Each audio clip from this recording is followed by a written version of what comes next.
Hey, it's Louie here from TPC, SHOT Show 2023, and I'm here at the CZ USA booth, fondling the new TS2 40 caliber limited gun.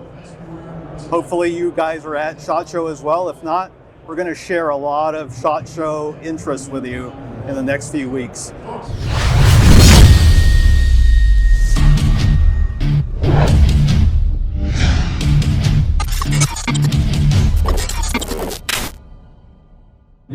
So Alexis, so tell me about the TS2 Orange.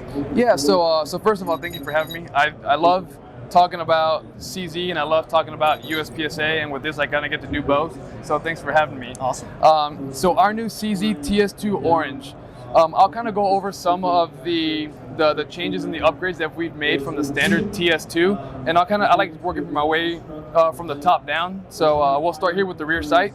With the standard TS2, you have a fixed rear sight. The TS2 Orange has a height adjustable only rear sight, so drift adjustable, but adjustable for elevation. Okay. Moving a little bit further forward, you guys will notice that there's now a third set of slide serrations on here. So USPSA guys, anyone that likes using the front cocking serrations, we use them up here. Adding this up here gives us a lot more just bite in the hand in general, because this is going to be our first point of contact whenever we do unloaded starts. We need to rack it, so it's just a little bit more bite. It's a lot more consistent and reliable, and I think this is a huge upgrade. Moving just a little bit further forward here, we have a Shadow 2 Orange style front sight. So should you want to change that, you remove the set screw, slide it off, put it back in, tighten it, done. Nice. Now, what I think is the best upgrade and my favorite by far is going to be the new bull barrel. So this is the first time that we've done a bull barrel. This barrel is 40% heavier than the standard TS2 barrel. Wow. So you have a little bit of weight up front to help reduce muzzle rise and recoil in general because of the added weight. But the entire barrel really has been redesigned. Another big change I know they made with the barrel is the barrel link. So the new barrel link actually impacts the frame quite a bit softer, and so it reduces the felt recoil even further. And recoil reduction is a common theme that we're going to kind of see with some of these features. Because we have a newly designed barrel, we have a different guide rod. Just because bigger barrel takes more space, we just have to put a smaller guide rod on there. Just something to note, but nothing too crazy.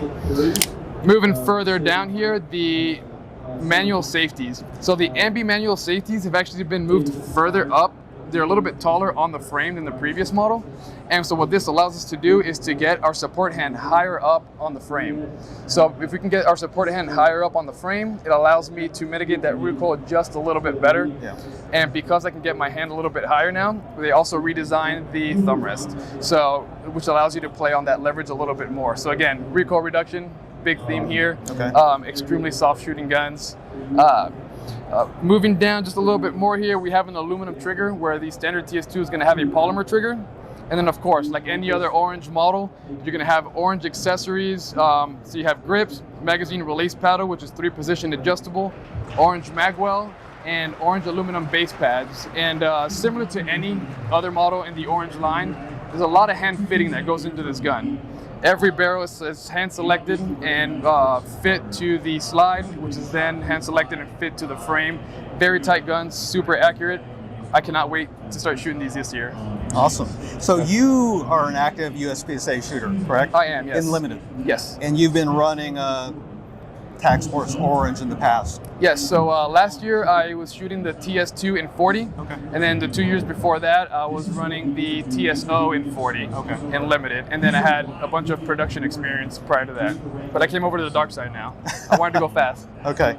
Well, you know, the top serrations here are definitely something that really caught my eye. As you said, increasing that friction up top really makes for a surer manipulation of the slide. Exactly. I like that higher safety.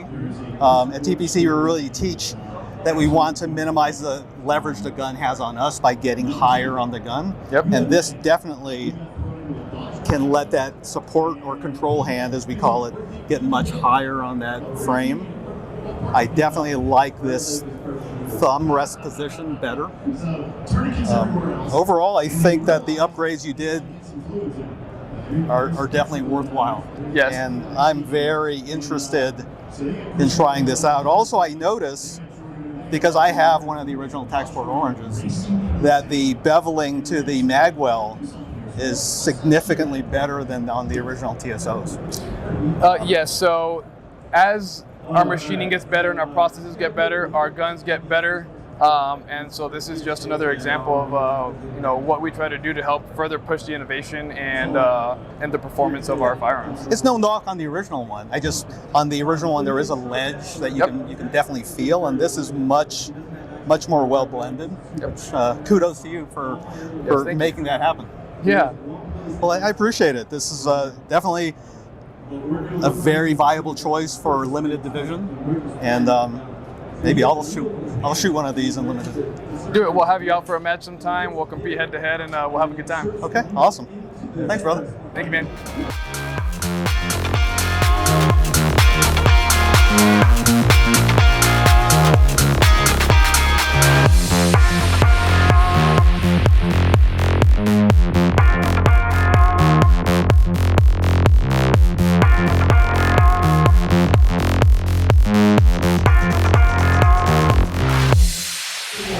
So Jared, tell me about the new DWX. Yeah, so the new DWX is a great mix of multiple product lines that we offer.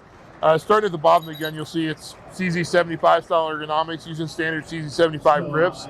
These red aluminum ones are produced for us by Henning Group.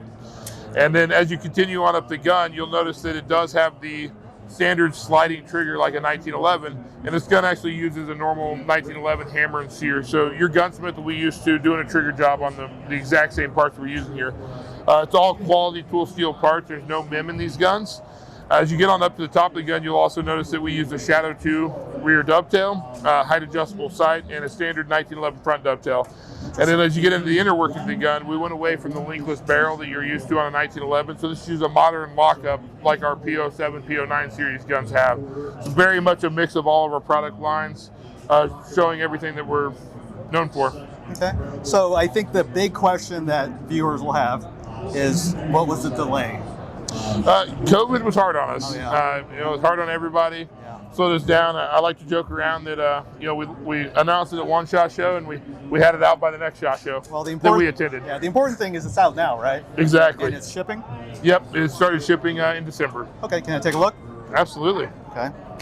So my initial reactions are, it has the great ergonomic feel of a CZ, and I love a sliding trigger. As a 2011 guy at heart, I don't think this kind of trigger can be beat. It's hard to beat. As far as very, very smooth take up, crisp, hard wall, and then a nice release. I like that. You talked about the Shadow 2 rear sight, right? Yeah, this is actually the same sight that comes in a Shadow 2. It's marked with Dan Wesson because it's on the DWX, but it's a standard height adjustable Shadow 2 rear sight.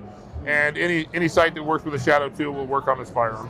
So is there an optics-ready version coming? I'm not sure what new products they have coming out in the future. Okay. Well, I can say that I need one of these in my stable. That's probably the biggest endorsement I can give. I think you should get one. I will. Thanks, brother. Thank you.